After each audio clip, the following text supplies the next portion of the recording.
the main course of this was the debut of Jade Cargill. Glistening. Why do they make her look even better than she looked in AEW? They got more money. And more care. Well, as far as production wise, like they actually didn't just hire anybody off the street.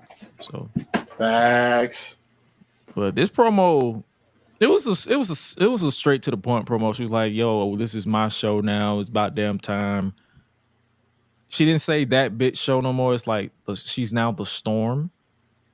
Mm-hmm. So they're embracing that. Any other notes that I got for this? Yeah, just she just drop dead gorgeous. Like she commands attention. And yeah, like she said, it's about damn time. Like it's about damn time that she's in this situation. My only thing is, dog, what is Raw gonna do? Because y'all got all the heavy hitters on SmackDown. Fun fact. I thought it was just you and me who said this. Shout out to those wrestling girls. Shout out to a lot of the people in our wrestling community that I've had a chance to listen to who have agreed and said the same thing you said, brother. Raw, fight back. Please. In those exact words they have said, Raw, fight back. Because literally. Oh, and SmackDown apparently is for the, well, you know, Jade Cargill, Naomi, Bianca, Street Profits, Bobby Lashley. Oh, and let's not forget Carmelo because he is on SmackDown, by the way, people, in case you forgot. So when he gets, he's automatically on SmackDown. So unless they flip it and have him on Raw, we'll see. Which I doubt. I doubt they would do it. You know they're gonna have him on SmackDown. Raw needs help. Damn. Like, yeah, Raw only has a New Day at this point. They got the New Day because listen, they're not hearing me. Because if Cody wins that title, he's going to SmackDown. Dang. Dang. That's your top babyface. Good Lord. The de facto babyface will be Seth Rollins. Raw, do something now. Especially if you want me to buy your Netflix subscription, because y'all gonna be on Netflix apparently. So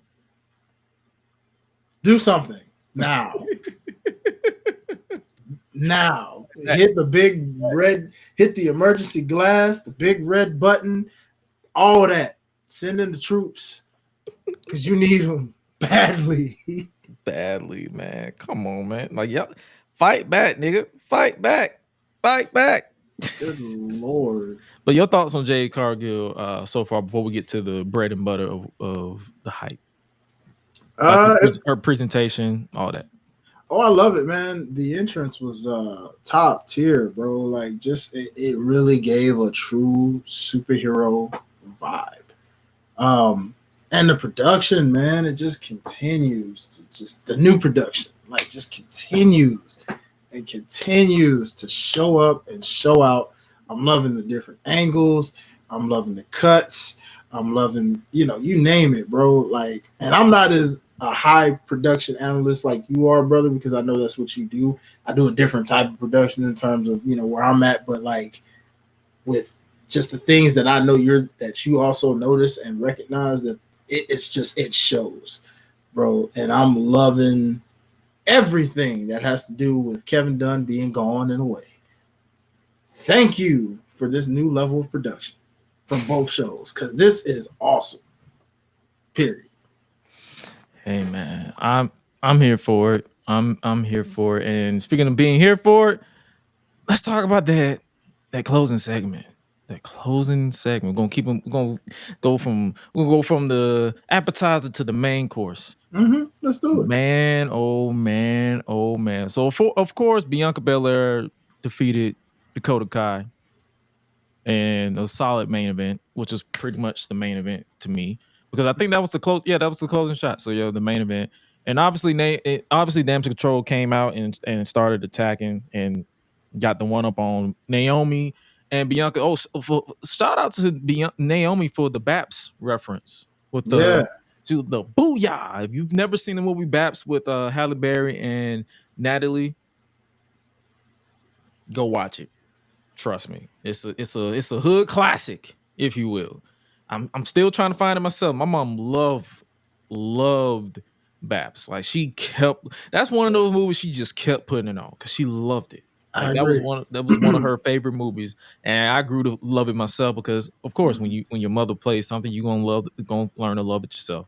Blah I blah blah. agree. My mom was the same way. That was her movie, and I remember watching that movie when it was like fresh, and I believe it was out around the same time as Hercules, the animated Hercules. And so just imagine being in a black household where you got Baps and Hercules playing at the same time, man. It was golden TV back then. Yeah, it came out in 1997, starring Halle Berry, Martin Lando, who was Mr. Blakemore, Ian Richardson, Natalie Denise Reed, rest in peace, Troy Byer, Bernie Mac, AJ Johnson, Faison Love, LL Cool J was in there as a cameo. Heavy D was in there as a cameo. Dennis Rodman, Leon Robinson, Howard Heward. Like it was some heavy hitters. It was some heavy hitters. It obviously bombed in the box office, but it created a cult like following, like your Cinderellas and all that type of stuff. So I love that reference from Naomi with Bianca, and I love the fact that they showing unity there. They like, yo, we not beefing, we united. Yeah, man. And you know what's crazy when you said it? It just made me think of a side thought when it comes to Hollywood. And when you said like that movie bombed in the box office, yet it became its own cult classic hood. And amazing how not every movie that bombs in the box office still manages to carry over in time versus other movies. Yeah, some movies we just rather forget. Yeah, but it's like you always had a movies where it's like the box office doesn't always mean anything. You know what I'm saying? Means if it makes money or if there's going to be a sequel. Mm-hmm. And sometimes that's not saying there could always be a sequel. I mean, it probably won't be now because for obvious reasons, but there can always be a sequel if the main actors make enough money and they'll produce it themselves, like Good Burger, for example. The first Good Burger was terrible, but it was also good in a way. Like we said earlier with Blade, Good Burger Blade was terribly good. It was terrible, but it was good to us. Good Burger was terrible to a lot of people, but it was good to me. I enjoyed it. Good Burger 2 can go without it because it was full of nostalgia and I just didn't care for it. But same thing with Baps. It was probably bad to other people, but it was good to us. Especially in my household where it got played repeatedly. So man, come on now. But I love that reference with that. But yeah, obviously that Naomi and Bianca getting beat down again was to set up the assist of Jade Cargill. That was awesome.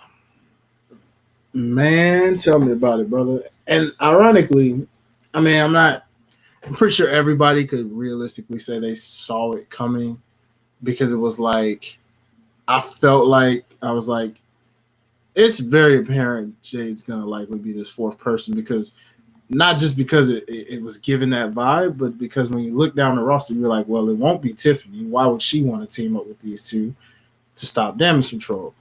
And then it was like, okay, well, who else has beef with them?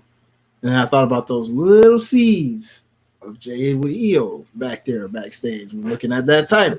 The time when they were like, and she was trying to sign the contract, and we're like, I know we're not doing this right now. You know what I'm saying? Even though that was Tiffany in a sense, but still, it's just like these little nuggets. You kept feeling like, okay, it's coming. It's coming. Now, it was either going to be Bianca and Naomi versus Asuka and Kairi for the titles, or that 6-woman tag. Yep. Yeah, I'm like, That's the only option I can see. And truth be told, now if Dakota Kai wasn't officially cleared the way she was, then we probably would have gotten exactly what you mentioned just there. Mm-hmm. But given that Dakota was cleared, which is kind of why I was surprised that she actually lost in a clean way this way, because I was like, even though I know it's Bianca, and of course Yeah, Bianca beats her it's clean, it's Bianca. Yeah. but given Damage CTRL and their antics, especially with them being at ringside, I just thought it would have been like an F finish kind of thing where they just kind of got in there and attacked Bianca, and it just still would have set up what it inevitably set up, right? But Nope, she won clean. one clean, and is what it is. I mean, doesn't hurt. And then after all that, we got the final shot, the closing shot. 3 powerful black women standing tall to close a major television network wrestling, mind you, Mm-hmm. in 2024.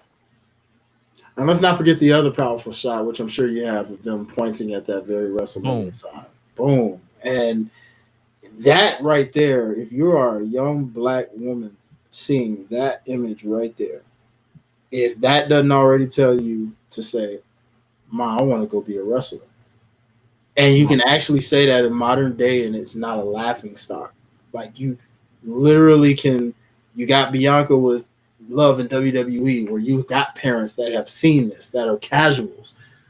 And if a little black girl saw Love in WWE and then just sees this and is like, oh, that's it, that does it. I want to be a WWE superstar. Right there. You know what I'm saying? And you got 3 different versions of black women right there, man. And at the end of the day, it was just like our caption. Ain't nobody beating this team. Ain't nobody beating that. You can't. Nobody's beating that. Not one. You can have 3 Tiffany Strattons and you still ain't beating that. Oh no. Mm-mm. You not beating that. You're not. And it's like seeing that as from my point of view, like as an uncle, a brother to black women, uncle to black little girls that watch stuff like this, and the fact that they will likely see this type of presentation. The girls aren't into wrestling, the nephews are, but if they see this and they be like, yo, that's cool.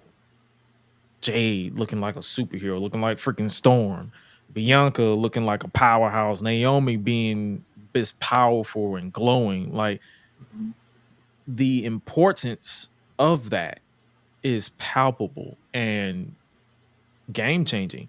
And I would love to sit down and have a conversation with either Reese, Siendo, my sisters, everybody, like anybody who like just I want to get their point of view. And that's why I always go out of my way when this shot happened. I went out of my way to watch everybody's show who were black and did post show for SmackDown, and every last one of them had a similar reaction. Some of them got emotional. Stephanie Hypes, a lot of people got emotional. A lot of people cried because when you think about how we grew up, we didn't see that at all. Everything was it was white. No disrespect to them. No disrespect to your Trish Stratus's, your Stacy Keeblers, your Victorias, your but when you see someone like a Jazz or Jacqueline or somebody that is your complexion as a black person in a minority community, that's game changing. And the fact that we got to see three women, 3 powerful women just standing there, no shenanigans, no tomfoolery. They just there like, boom, that's where we're going. We're all 3 of us are going to show up and show out at WrestleMania. Bro, when I say that got me more excited and hyped, more so than the actual Bloodline tag match that we have. Like, even though The Rock and Cody have been selling the heck out of it with their antics, it kind of more so seems kind of like what people have been saying. It's almost like that's more like, really, it feels like I just want to see Cody versus The Rock at this point. The way that build's been is like Seth's a side character, Roman's being a little broed. So the fact that this tag match doesn't come off all that big, it's just big on paper because of the names in it. But yet You look at that shot, and you look at these three.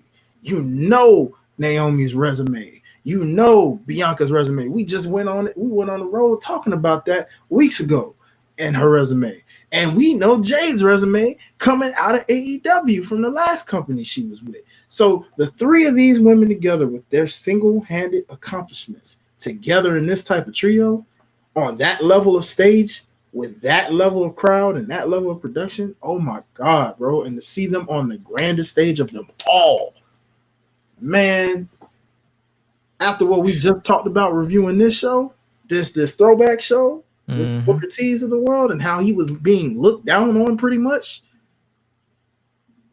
what more could you ask for? And just like, wow, this is it.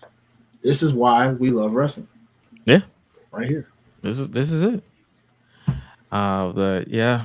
Outside of that, SmackDown was pretty whatever. When the club go around here, I'm a cactus. Bang, bang, gang, I don't owe you jack. When I'm in the ring, it's just me and my best friends. OC cutting no slack. Hollywood Miz, you can put me on the A-list. Gresh Unleashed, better put it on your playlist. Me and my fam be ballin' like the Bruce. Fight night, baby, hard hitting like Sheamus. Family first, yes, bloodline business. Winning all the gold, look at how they witness.